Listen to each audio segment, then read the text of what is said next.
In the glittering world of skyscrapers and billion-dollar deals, Alistair Sterling was a king. He could command boardrooms, move markets with a single call, and buy anything he desired. But there was one thing his vast fortune couldn't purchase: a single word from his own son. His world was one of power and control, yet he was utterly powerless in the face of his son's silent, isolated reality.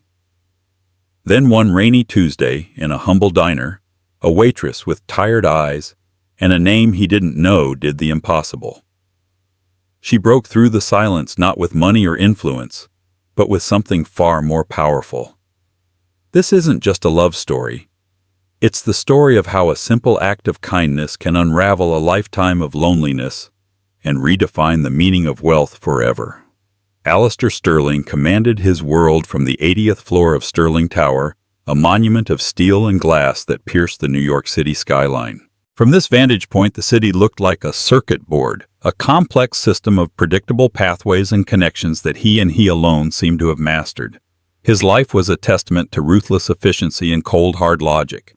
His suits were bespoke, his watches were Swiss masterpieces of engineering, and his relationships were transactions, including his engagement to Victoria Harrington, a woman whose pedigree and ambition perfectly mirrored his own. But every day at 600 p.m. the king descended from his tower and entered a kingdom he could not conquer: his own home. His penthouse on Park Avenue was a masterpiece of minimalist design, a silent, sprawling space of marble, chrome, and art that was chosen for its investment value, not its emotional resonance. And in this opulent void lived his 7-year-old son Leo. Leo was Alistair's greatest treasure and his most profound failure.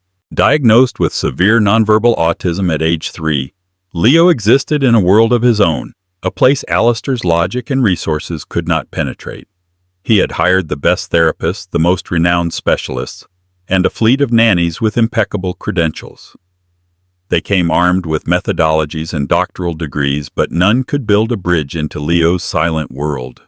They spoke of applied behavior analysis and sensory integration therapy. But to Alistair it was all just expensive, echoing silence. The boy's mother, Catherine, had left 3 years ago, unable to handle the pressure of raising a child with such profound needs within the crushing expectations of Alistair's world. "You want to fix him, Alistair," she had said, her voice hollow in the cavernous living room. "He isn't a broken company to be restructured. He's a little boy who needs a father, not a CEO." Her departure left a wound in Alistair that he'd cauterized with work, leaving a scar of hardened resentment. This Tuesday was particularly grueling. A hostile takeover bid had demanded every ounce of his strategic aggression. He arrived home late, the scent of corporate warfare still clinging to his Savile Row suit. He found the nanny, a stern woman named Ms. Albright, wringing her hands in the foyer. "He's had a difficult day, Mr. Sterling," she reported, as if delivering a bleak quarterly earnings report. "He hasn't eaten. The texture of the risotto was unacceptable." Alistair's jaw tightened. Unacceptable. The word was an insult. Everything in his life was curated to be beyond reproach. He walked into the living room. Sprawled on the floor, surrounded by a meticulously arranged circle of wooden blocks, was Leo. His son was beautiful, with Alistair's dark hair and Catherine's startlingly blue eyes. But those eyes saw something Alistair couldn't. Leo was rocking gently, humming a low, monotonous tune, a sound that was the constant, lonely soundtrack of their home. Alistair knelt, his expensive trousers creasing. "Leo," he said, his voice stripped of its boardroom authority, leaving it sounding unnervingly hollow. "Leo, it's Dad." There was no response. Leo's focus was entirely on the perfect alignment of his blocks. Alistair felt the familiar crushing wave of helplessness. He could command the loyalty of 10,000 employees, but he couldn't earn a single glance from his own child. "He needs to eat, Ms. Albright," Alistair said, standing up, the corporate mask sliding back into place. "Try again." An hour later, after another failed attempt involving pureed vegetables, Leo wouldn't touch a desperate idea sparked in Alistair's mind. There was a small, unpretentious diner a few blocks away, a place called the Bluebird Diner. Catherine used to take Leo there when he was a toddler. She claimed he liked the simple, predictable food. Alistair hadn't been in years, but tonight the cold logic had failed. He was willing to try anything. "Get him in the car," he commanded Ms. Albright. The drive was tense. The city lights blurred into streaks of neon through the tinted windows of the Maybach. Leo sat strapped into his car seat, his humming escalating in pitch, a barometer of his rising anxiety. The diner's glowing blue sign seemed garish and out of place in the sophisticated neighborhood. Inside, the smell of fried onions and coffee was a stark contrast to the sterile air of their penthouse. It was loud. The clatter of plates, the murmur of conversations, the hiss of the griddle. Alistair immediately regretted the decision. It was a sensory nightmare. Leo's hands flew to his ears, his humming turning into a distressed keen. "I knew this was a mistake," Alistair muttered, turning to leave. "Table for 3. A calm voice asked. He looked up and saw a waitress. She wasn't glamorous like the women he usually encountered. Her auburn hair was pulled back in a slightly messy ponytail, wisps escaping to frame a face that was pretty, but marked by a faint weariness around the eyes. Her name tag, pinned to a simple blue uniform, read Ilara. Before Alistair could refuse, Leo did something extraordinary. He lowered his hands from his ears. His keening softened. His gaze, which so rarely settled on anything, fixed on the waitress. On Ilara. Alistair froze, watching his breath caught in his chest. Something was happening, and he had no idea what it was. Ilara Vance saw the world in shades of need. After 8-hour shifts at the Bluebird Diner, she saw the hunger in the eyes of the construction workers, the loneliness of the elderly woman who ordered the same cup of tea every night, and the frantic exhaustion of young parents. When the tall man in the impossibly expensive suit walked in, she saw a different kind of poverty, a deep, soul-crushing helplessness. It was written all over his face as he stared at the little boy beside him. But it was the boy Leo who held her attention. She saw his hands clamped over his ears, his body rigid with sensory overload. She recognized it instantly. It was the same posture her younger brother Michael used to adopt before the world became too much for him. A wave of bittersweet memory washed over her. Michael had been her whole world, a bright, beautiful boy with a mind that worked in ways no one else understood. He had passed away from a related medical complication 5 years ago, but the language he had taught her, the language of patience, observation, and quiet understanding, was a part of her soul. While Alistair saw chaos, Ilara saw a pattern. Leo wasn't just making a noise. His humming was a consistent B-flat. He wasn't just distressed. He was trying to block out the high-pitched clatter of cutlery and the sharp frequency of the espresso machine, while the low rhythmic thrum of the diner's old refrigerator seemed to soothe him. "It's a bit loud in here," she said, her voice soft, pitched low to match the comforting hums. She didn't look at Alistair, but directly at Leo, offering him a small, gentle smile that asked for nothing in return. Sometimes it helps to have your own music. Leo's rocking slowed. His blue eyes, wide and intelligent, remained fixed on her. Alistair and Ms. Albright stood frozen, watching the exchange, as if it were a delicate chemical reaction that the slightest movement could disrupt. "We can take that booth in the corner," Ilara suggested, pointing to a secluded spot away from the kitchen's noise. "It's quieter there." Alistair, accustomed to making decisions that affected thousands, found himself utterly mute. He simply nodded, following her as she led them to the worn vinyl booth. Once they were seated, Leo immediately began arranging the salt and pepper shakers and the sugar dispenser into a perfect straight line. Ms. Albright reached out to stop him. "Leo, no. That's not for playing." "It's okay," Ilara said quickly, her hand gently intercepting the nanny's. "Let him. He's just making the space his own, making it feel safe." She looked at Leo's creation and nodded approvingly. "That's a very straight line, very organized. I like it." For the first time that evening, a flicker of something other than distress crossed Leo's face. It was a minuscule, almost imperceptible easing of the tension in his small brow. Alistair watched, mesmerized. This waitress hadn't read any of the textbooks. She didn't have a PhD in child psychology. Yet in 2 minutes, she had accomplished more than a team of experts had in years. She hadn't tried to correct Leo or force him into their world. She had simply stepped into his. "What would you like?" Ilara asked, her notepad in hand, still directing her question more to Leo than the adults. "He won't eat." Alistair said, the words coming out harsher than he intended. "He has issues with texture." Ilara didn't flinch. She looked at Leo's hands, how he was delicately running his finger along the smooth, cool surface of the sugar dispenser. "He likes smooth things," she observed quietly. She then looked at the uneaten breadsticks in the basket on the table. "Can I try something?" Alistair just gestured a sign of surrender. Ilara disappeared and returned a moment later with a small bowl of tomato soup, simple, perfectly smooth, and not too hot, and a single plain breadstick, the kind without any seeds or coarse salt on top. She placed them on the table, not directly in front of Leo, but slightly to the side within his space, but not invading it. Then she sat down in the booth opposite them, picked up a breadstick of her own, and very slowly, very deliberately, dipped it into her own small bowl of water. She didn't say a word. She just dipped, pulled it out, and watched the water drip. She did it again. And again. A simple, repetitive, predictable motion. Leo's eyes, which had been on his shakers, shifted to her. He watched her rhythmic dipping. He watched the way the breadstick softened slightly. His own hand, as if with a mind of its own, twitched towards the breadstick on his side of the table.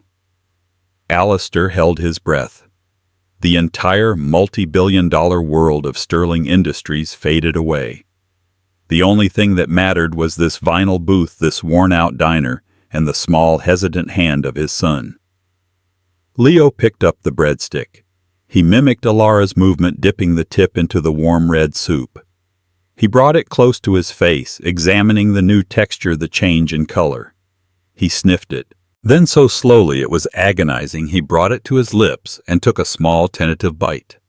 Alistair felt a jolt as if lightning had struck the building. He looked at Ms. Albright, whose jaw was slack with disbelief. He looked back at his son, who was now dipping the breadstick again, a focused, determined look on his face. The silence in the booth was profound. Leo ate the entire breadstick bite by methodical bite. Then he dipped his finger in the soup and tasted it. And then he picked up the spoon. Ilara finally looked at Alistair. Her eyes were a warm, gentle hazel, and in them he saw no judgment, no pity. He saw only a quiet, profound understanding that shamed his years of impatient frustration. "He just needed to be invited in his own language," she said softly. When they left the diner, Alistair paid the bill with a $100 note and told her to keep the change. But as he buckled a now calm, quiet Leo into the car, he knew it wasn't enough. Money was his tool for everything, but this felt different. This wasn't a transaction. It was a revelation. He got back out of the car and walked back to the diner entrance where Ilara was clearing another table. "I have a proposition for you," Alistair said, his voice reverting to its familiar commanding tone. Ilara paused, wiping the table with a cloth. "Sir, I can't accept tips that large." "This isn't a tip," he said, his gaze intense. "It's a job offer. I want you to work for me, as Leo's caregiver. Name your price. I'll quadruple whatever you make here. More." Ilara stared at him, her expression unreadable. The sounds of the diner seemed to fade into the background.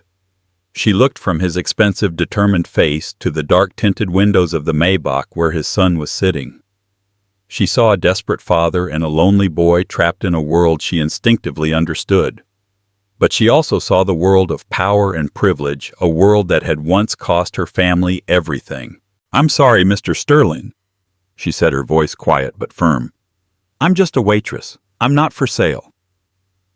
Ilara's refusal hit Alistair with the force of a market crash. He was a man who didn't hear the word no. It wasn't part of his vocabulary nor the vocabulary of those he employed. He bought companies' talent and loyalty. The idea that this waitress, this woman named Alara, could turn down an offer that would change her life was illogical. "I don't think you understand," he said, stepping closer, lowering his voice. "This isn't about money being a solution.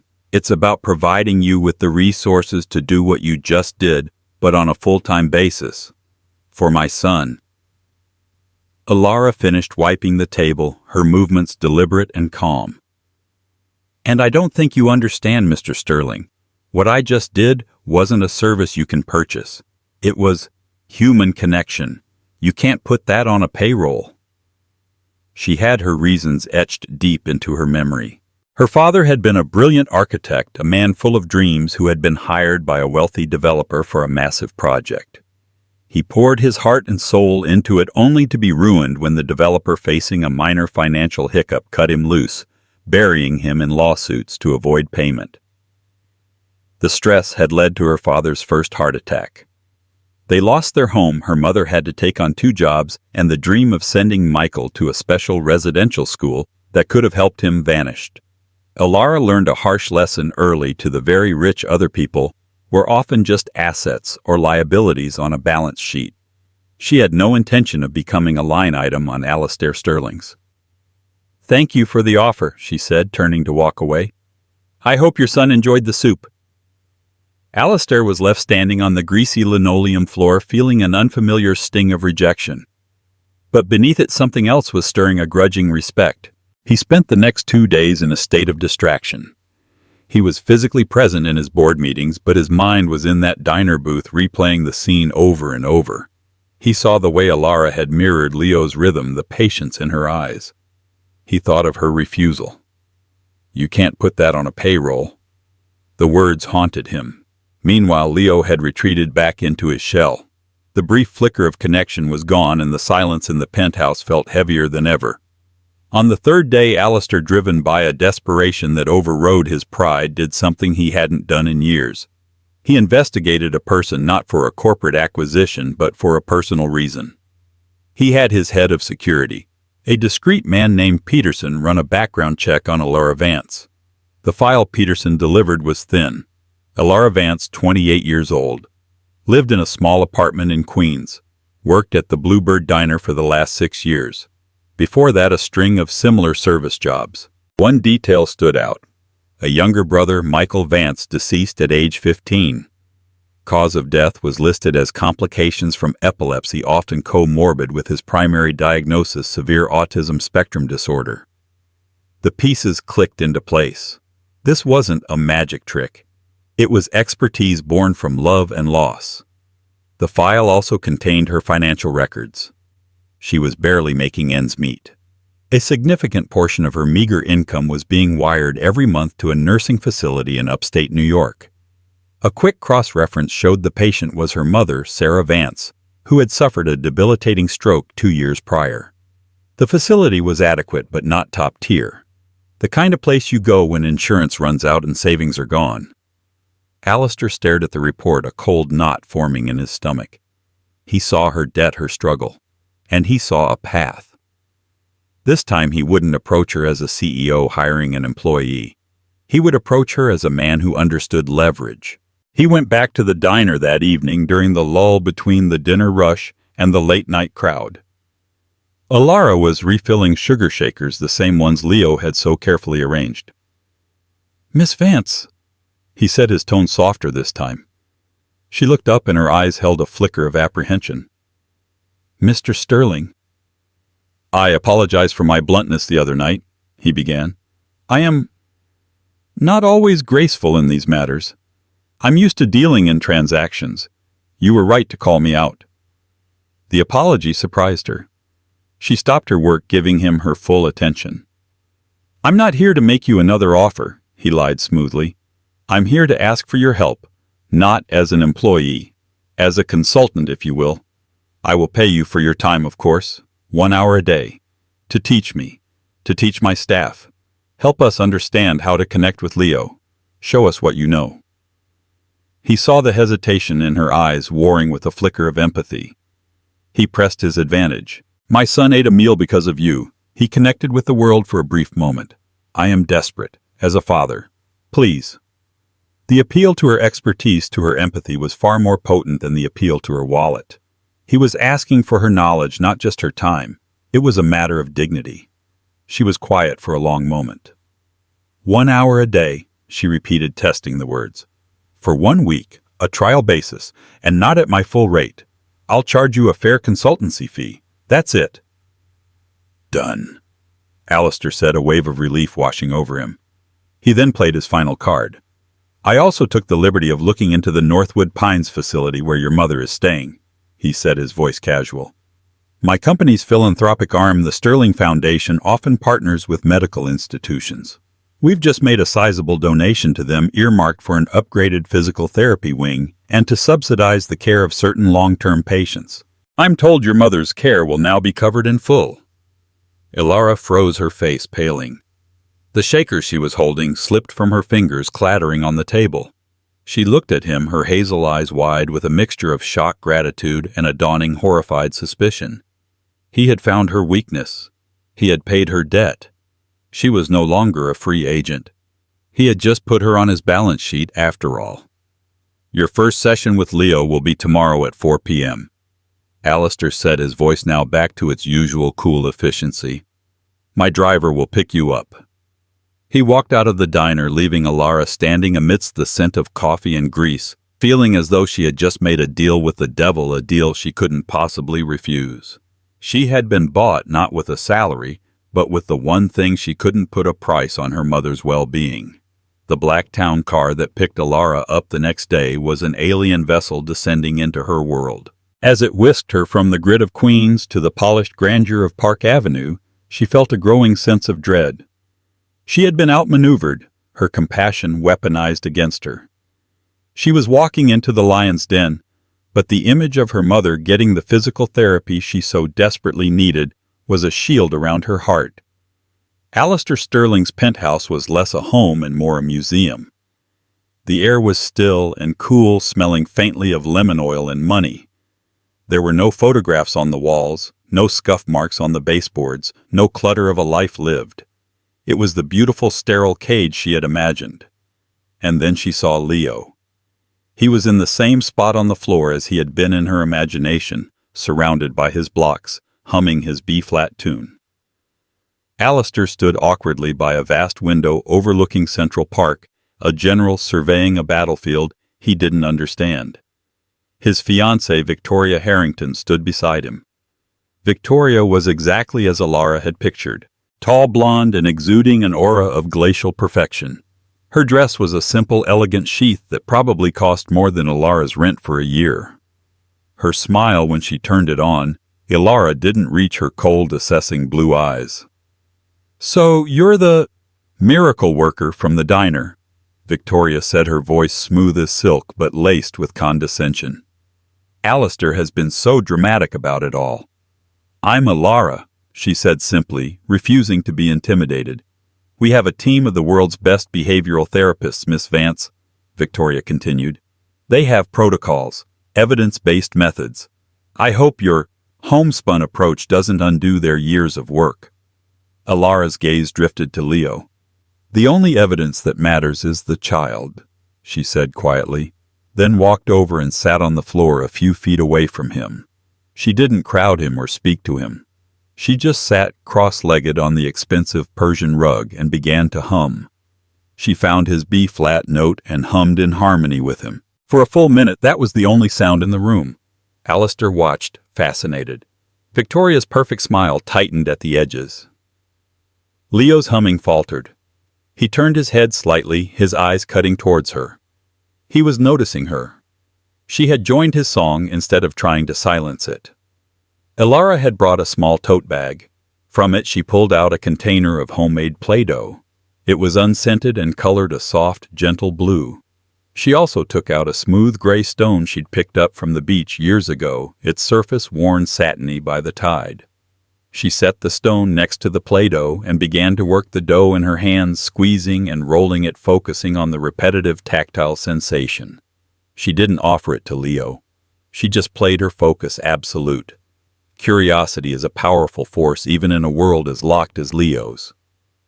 After a few minutes, his small hand snaked out and his fingers brushed against the cool, smooth surface of the river stone. He picked it up, rubbing his thumb across it, a familiar, self-soothing gesture. "That's a good stone," Alara said softly, not looking at him. "It's from Montauk. The ocean made it smooth." Leo then looked at the blue dough in her hands. She broke off a small piece and rolled it into a ball, placing it on the floor between them. An invitation, not a demand. He watched it for a long time. Then his hand reached out and he poked it, feeling its soft, yielding texture. He picked it up and, mimicking her, began to squeeze it. From his post by the window, Alistair felt a warmth spread through his chest that had nothing to do with the afternoon sun. He wasn't just watching a caregiver with his son. He was watching a quiet, profound conversation take place without a single word being spoken. It was a language of texture, rhythm, and shared space. Victoria scoffed softly. "He's playing with dough. The therapists have him tracing letters." "He's engaging." Alistair countered, his voice sharp. "He's calm. Look at his hands. They're not clenched." Over the next week, the 1-hour sessions became the focal point of Alistair's day. He began rescheduling meetings to be home for them.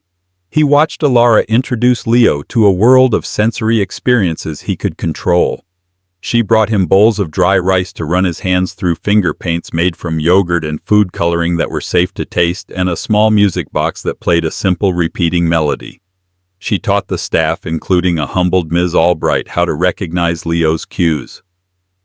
"When he flaps his hands," she explained, "he's not being disruptive. He's happy, or he's overwhelmed. You have to look at the context. Don't try to stop it. Try to understand what it's telling you." One afternoon, Alara was showing Leo how to press leaves into the Play-Doh to make patterns. She was humming a simple nursery rhyme, one her mother used to sing to her and Michael. "Twinkle, twinkle, little star," she hummed. From the circle of his own Play-Doh, Leo looked at her. His lips parted. A small, raspy sound emerged. "R," he whispered. The air in the room went still. Alistair, who had been sitting on the couch pretending to read financial reports, shot to his feet. Alara's eyes filled with tears, but she didn't make a sudden move. She just smiled, her whole face lighting up. "Yes, Leo," she whispered back, her voice thick with emotion. "Star. You said star." She looked up at Alistair, and their eyes met over the head of his son. In that moment, the gap between the billionaire and the waitress vanished. They were just two people sharing a miracle. The look that passed between them was electric, a shared shock of joy and wonder that was more intimate than any touch. Victoria, entering the room with 2 glasses of champagne, saw the look.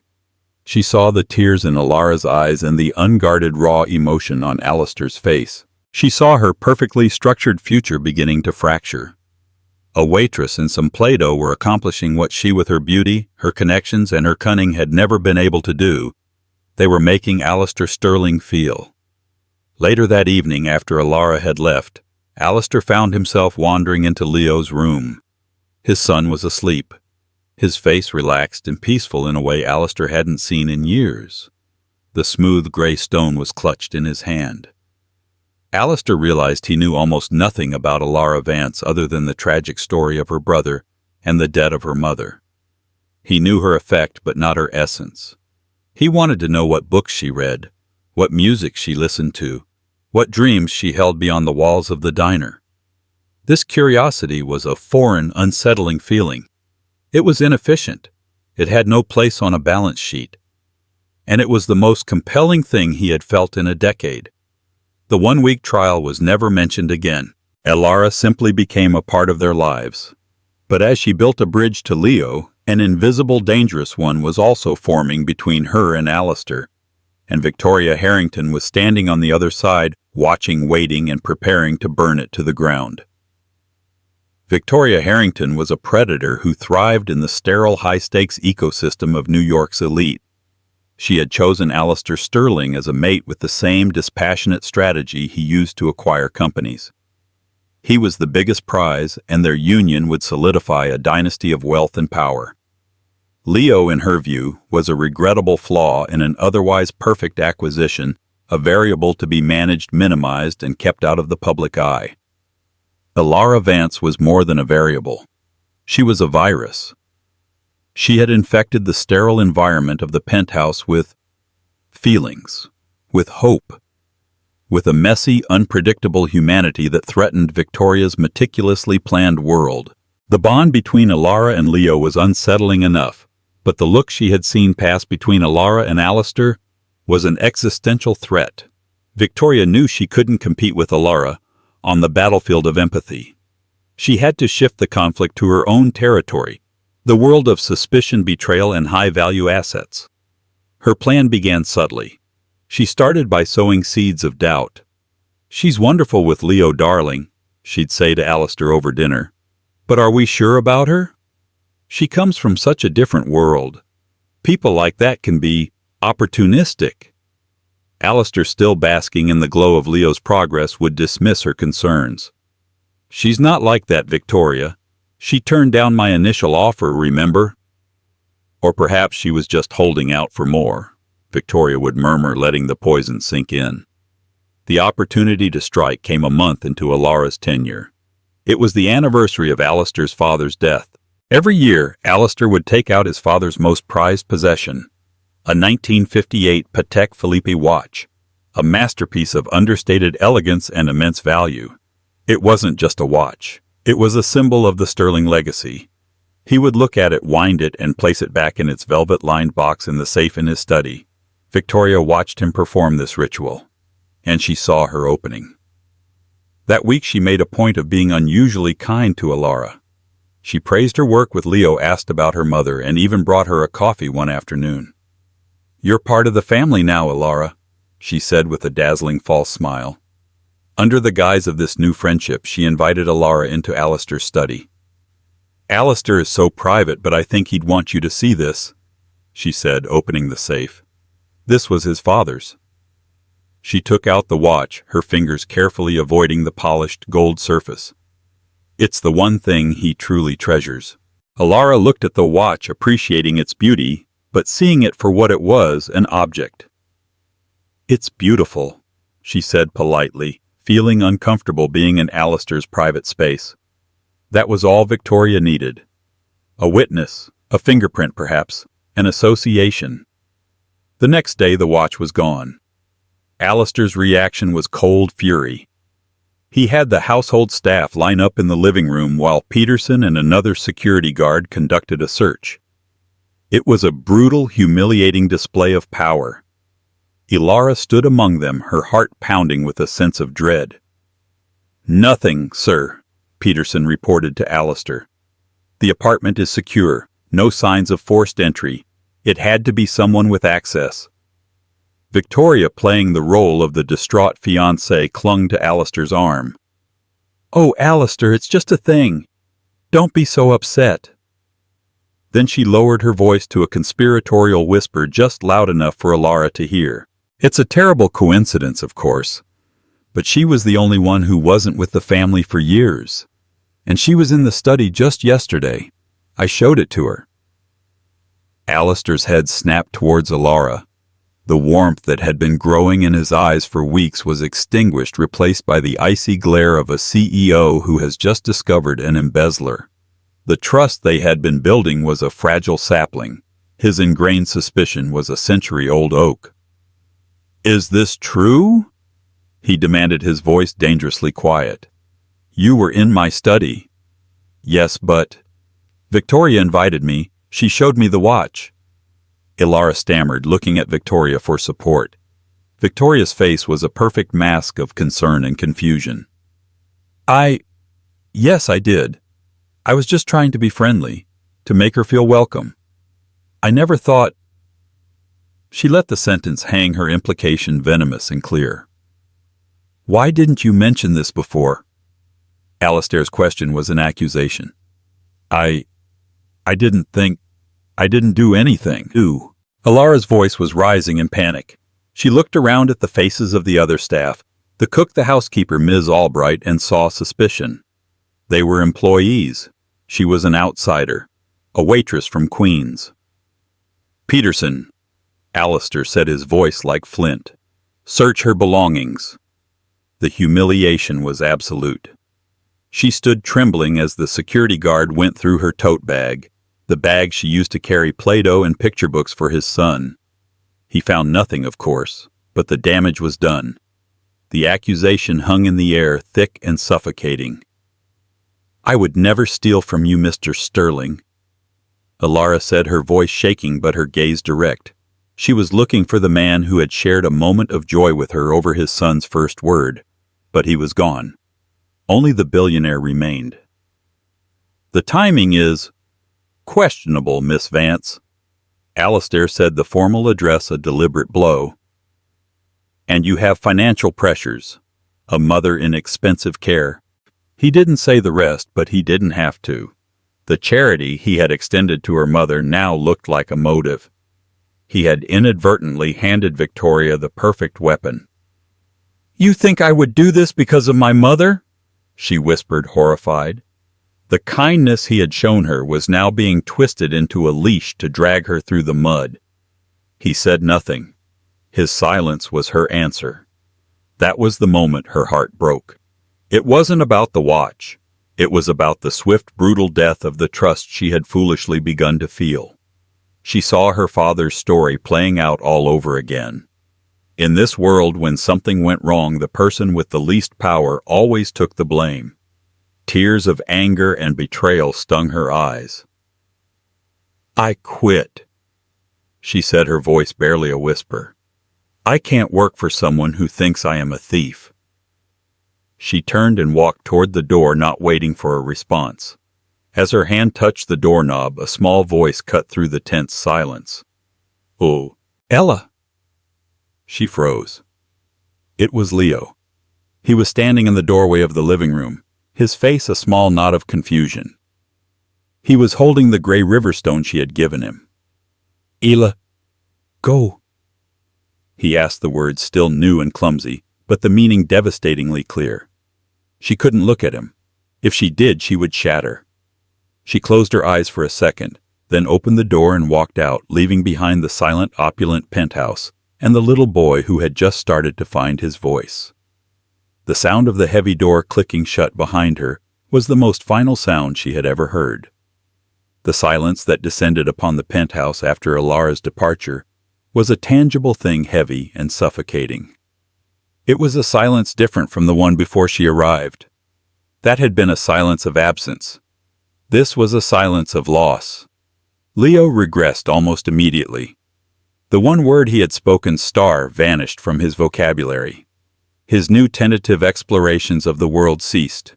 He returned to his circle of blocks, his monotonous humming, a constant heartbreaking lament. He refused to eat, pushing away the food prepared by the cook, his small body growing thinner. He would hold the smooth gray stone Alara had given him, rubbing it ceaselessly, the only tangible link to the person who had briefly opened his world.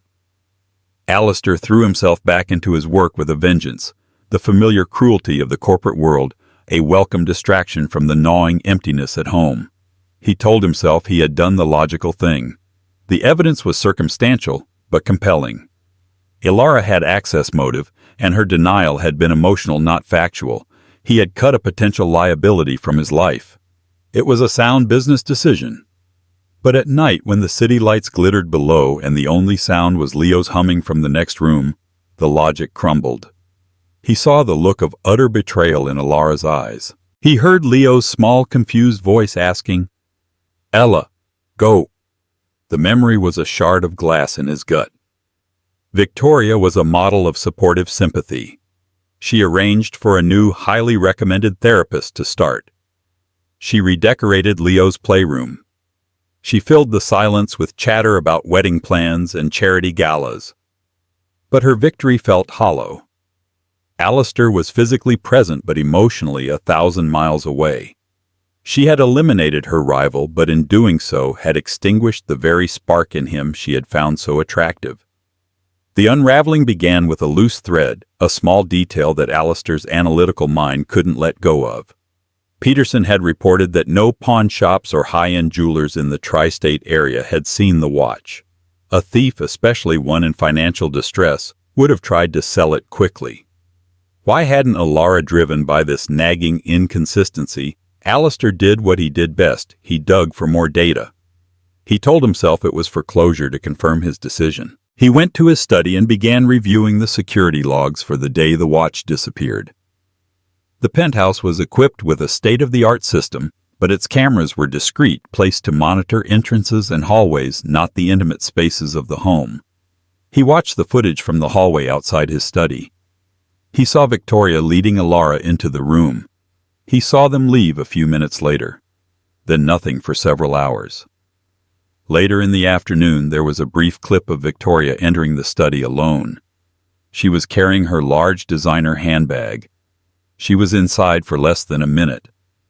When she emerged, she glanced up almost directly at the tiny hidden camera. A flicker of something was... panic annoyance crossing her perfect features before she composed herself and walked away. Alistair's blood ran cold. It was nothing, a brief entry into a room, but her glance at the camera. It was the look of someone who had forgotten they were being watched. He pulled up the building's elevator logs and surveillance. 10 minutes after she left the study, Victoria took the service elevator down to the parking garage. The camera there showed her getting into her car. Before starting the engine, she reached into her handbag, pulled out a small metallic object, and placed it in the glove compartment. The object glinted under the garage lights. It was impossible to be certain, but it was the size and shape of a man's watch. The cold knot in his stomach tightened into a fist of ice. He felt a surge of adrenaline, the same thrill of the hunt he felt when closing in on a corporate target. He called Peterson. "I need you to get me access to Victoria Harrington's car, now, and be discreet." Within the hour, Peterson, a man of infinite resourcefulness, called back. "I'm in, sir. Glove compartment, you were right." "Bring it to me," Alistair commanded, his voice deadly calm. When Peterson arrived and placed the familiar velvet box on his desk, Alistair felt no triumph. Only a wave of profound, soul-crushing shame. He had been played. He had allowed his own cynical transactional view of the world, a view Victoria had so expertly mirrored and manipulated, to betray the one person who had shown genuine kindness to his son. He had accused an innocent woman, humiliated her, and driven her away, all while the real thief was sleeping in his bed. The confrontation was swift and brutal. He waited for Victoria in the living room, the watch box sitting on the glass coffee table between them. She walked in fresh from a spa appointment, smelling of lavender and privilege. "Darling, you'll never guess who I ran into." She stopped when she saw his face, and then her eyes fell to the box on the table. All the color drained from her face. "What is this, Victoria?" he asked, his voice devoid of all emotion. I don't know what you're talking about," she stammered, her composure finally cracking. "Don't lie to me," he snarled, the raw fury breaking through his control. "I know everything. I saw the security footage. I saw you go into my study alone. I saw you in the garage. The watch was in your car." She sank onto the sofa, her mask of perfection shattering. "Alistair, I can explain. It was a mistake. I was just moving it for safekeeping. I was worried about her, and I was going to tell you. You were worried about her." He repeated, his voice laced with disbelief and contempt. "You framed an innocent woman. You let me accuse her, humiliate her. You watched her walk out of here heartbroken. And you let my son, you let him suffer just to get rid of her. Why?" Finally, the truth came out, ugly and desperate. "Because of the way you looked at her," she cried, her voice cracking. "You never looked at me like that. She was taking my place. She was making you into someone I didn't recognize. Someone soft. Our future. Our plans. Everything was at stake." Alistair looked at her, and for the first time he saw her clearly. He didn't see a partner or a fiancé. He saw a hollow creature of ambition, a reflection of the worst parts of himself. The man he was becoming, thanks to Alara, was a man Victoria could never understand, let alone love. "Our future is over," he said, the words falling like stones into the silent room. "Get your things. I want you out of this apartment by morning." He turned and walked away, leaving her weeping amidst the ruins of her plans. He went to Leo's room. His son was awake, staring at the ceiling, the gray stone still in his hand. Alistair sat on the edge of the bed. The weight of his mistake was crushing. He had broken something precious, not just for his son, but for himself. He had snuffed out a tiny flame of hope in his cold, sterile world. Now, he had to face the hardest task of all. He had to find Alara, and he had to beg for a forgiveness he knew with sickening certainty he did not deserve. Finding Alara was not difficult.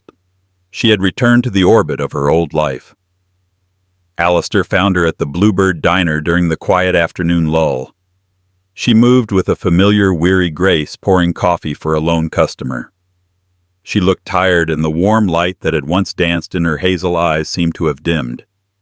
When she saw him standing by the entrance, a shadow in a world he didn't belong to, her hand froze. He crossed the worn linoleum floor, each step amplifying the diner's mundane sounds, the clink of cutlery, the hum of the refrigerator.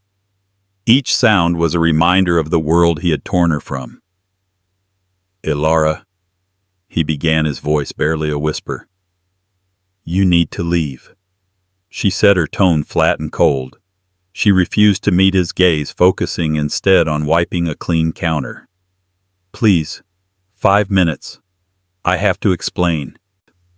"There's nothing to explain," she countered, her voice tight with suppressed anger. "You made your opinion of me perfectly clear. I'm not a person to you. I'm a variable, a risk to be managed. Please just leave my workplace." Seeing the tension, her boss Sal emerged from the kitchen. "Everything okay here, Ellie?" Alistair looked at Alara, his carefully constructed composure crumbling into raw appeal. "Please," he repeated. "This isn't for me. It's for Leo." The name was a key turning a lock in her resolve. A flicker of pain crossed her face. She untied her apron with sharp, angry movements and threw it on the counter. "5 minutes, Sal," she said before pushing past Alistair and out onto the noisy sidewalk. She folded her arms, a barricade against him. "Speak." He took a breath, the rehearsed corporate-style apology dying on his lips. It was useless here. Only the unvarnished truth would suffice. "It was Victoria," he said, the words stark against the traffic's roar. "She stole the watch. She set you up. I saw the security footage. I found it in her car. She confessed everything. She's gone." Alara's expression didn't change. There was no relief, no vindication. Only a profound weariness. "So you made a mistake," she said, her voice hollow. "No," he insisted, stepping closer. "It was more than a mistake. It was a choice. I chose to trust the version of the world I knew, one full of suspicion and ulterior motives, instead of trusting what I saw with my own eyes. I saw your kindness, your patience. I saw you perform a miracle for my son. My gut told me you were good, but I listened to the cynic in my head because it was easier. It was a cowardly, unforgivable choice, and I am so sorry." The sincerity in his voice finally caused her to look at him, her eyes searching his for the deception she was so sure she'd find. "I hurt you," he continued, his voice cracking. "But I destroyed my son. He hasn't spoken since that day, Alara. He just sits in his room holding that gray stone you gave him. He's lost." A single tear finally traced a path through her composure, and she wiped it away with a frustrated hand. "I know that offering you your job back is an insult," Alistair said. "This isn't something money can fix. This is about trust, and I shattered it. But I need to show you that I understand." He reached into his jacket and pulled out a thick file folder. "I know about your father, Mark Vance. I know what the developer Silas Croft did to him, to your family. My legal team investigated it. He used a loophole to ruin good people." Alara flinched, staring at him in disbelief. "How?" "I had to understand why you were so wary of my world," he explained. "And I found a wound that never healed." He held the folder out to her. "Croft is seeking approval for a new development. He needs something from a board that I have influence over. I can make sure he pays back every dollar he stole from your family and the others with 2 decades of interest. It won't erase the pain, but it's justice. It's the only apology I can offer that has any real meaning. This was not a payoff. It was atonement. It was a deeply personal act that spoke directly to the heart of her pain, to the source of the walls she had built around herself. He was offering to tear down the man who had ruined her family using the very power she had grown to despise. "Why?" she whispered, her voice trembling. "Why do all this?" "Because you showed me what mattered," he said, his own eyes now glistening. "And I was too blind and too broken to see it until it was gone. Leo needs you. And I need you. Not as an employee. As the person who reminded me how to be human. Please come back to our lives. In any way you'll have us." The billionaire was gone, stripped away on a dirty city sidewalk, leaving only a desperate father. She looked at his face, at the genuine remorse etched there. After a long, silent moment, she gave a single decisive nod. "Take me to him." The ride back was thick with unspoken words. When they entered the silent penthouse, they found Leo on the floor, surrounded by his blocks, rocking gently. He didn't look up. Alara crossed the room and sat on the rug a few feet from him, just as she had on her first day. She didn't speak. She simply began to hum, finding the familiar, calming B-flat note. Leo's small body went still. The rhythmic rocking ceased. Slowly, as if waking from a long nightmare, he lifted his head. His blue eyes, dull for weeks, widened in disbelief. He looked from her face to the gray stone clutched in his hand, as if trying to reconcile a dream with reality. "Ella," he whispered the name, a fragile, sacred sound in the silent room. Tears streamed down Alara's face as a radiant smile broke through her sorrow. "I'm here, Leo," she choked out. "I'm here." He scrambled across the rug and did something he had never done before. He launched himself into her arms, wrapping his small frame around her in a fierce, desperate hug. He buried his face in her shoulder, holding on as if she were the only anchor in his stormy sea. From the doorway, Alistair watched tears of his own falling unchecked. He was witnessing more than a reunion. He was witnessing a resurrection of his son's spirit and of his own. The bridge between them, once burned by his own suspicion and pride, was being rebuilt before his eyes, not with wealth or power, but with forgiveness and the simple, unbreakable language of the heart. In the end, Alistair Sterling learned the most valuable lesson of his life. True wealth isn't measured by stock portfolios or towering skyscrapers, but by the depth of human connection. The story of Alistair, Leo, and Alara isn't just about a chance encounter. It's a powerful testament to the fact that empathy is a superpower. Alara didn't just teach Leo how to speak. She taught a billionaire father how to listen to his son, to others, and finally to his own heart. Their journey reminds us that behind every diagnosis, every label, and every guarded facade, there is a person waiting to be understood in their own language. It proves that the most profound changes in our lives often come not from grand gestures, but from the simple, patient, and unwavering act of showing someone that they are seen. If their story of hope and transformation touched your heart, please hit that like button to let us know.